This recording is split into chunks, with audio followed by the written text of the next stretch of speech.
আমি এখানে একটা জিনিস খুবই মিস করতেছি, যেমন একটা কল। এখানে উজুখানা যদি থাকতো তাহলে খুবই ভালো হতো। এখানে একটা উজুখানা নাই, মানে কল নাই যে উজু করবে। এই জিনিসটা হয়তো আমার সামর্থ্য থাকলে আমি একটা এখানে কল পুঁতে দিয়ে যেতাম, কিন্তু এই মুহূর্তে আমার সামর্থ্য কুলোবে না, এই জন্য আমি কল পুঁততে পারবো না এই ফাঁকা মাঠে।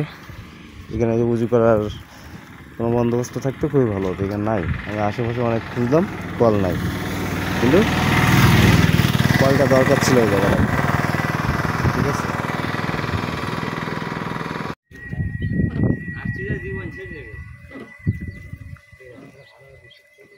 এটা হলো ফাঁকা রাস্তা। আমি এখানে আছি, এখান থেকে আপনার প্রায় 7-8 কিলোমিটার দূরে গ্রাম বা বাড়িঘর। এ পাশেও এরকম 7-8 কিলোমিটার গ্রাম বা বাড়িঘর। আর এই জায়গাটা আমি যাওয়ার পথে, এখন এই যে আমার মোটরসাইকেলে 4 জন যাচ্ছিলাম, 3 জন সরি, এই নামাজের স্থানে জায়গাটা আমার চোখে পড়লো। এটা উন্মুক্তই আছে, এটা আলহামদুলিল্লাহ উন্মুক্তই আছে।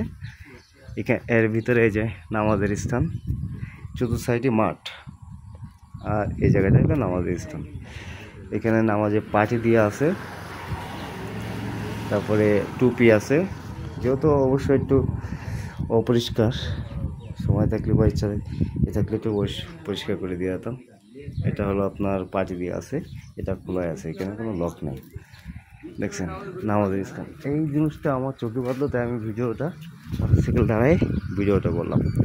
দেখেন ভিডিওটা আপনাদের ভালো লাগলে অবশ্যই একটু শেয়ার করে দেবেন, আমার খুবই ভালো লাগলো। এরকম একটা উদ্যোগ যে করেছে বা যারাই করেছে, এখানে আমি স্থানীয় কিছু লোকালদের কাছ থেকে শুনলাম যে এটা এই মাঠে যারা কাজ করে যাতে টাইমলি নামাজ পড়তে পারে, এরকম একটা মেন্টালিটি নিয়ে এটা করা হয়েছে।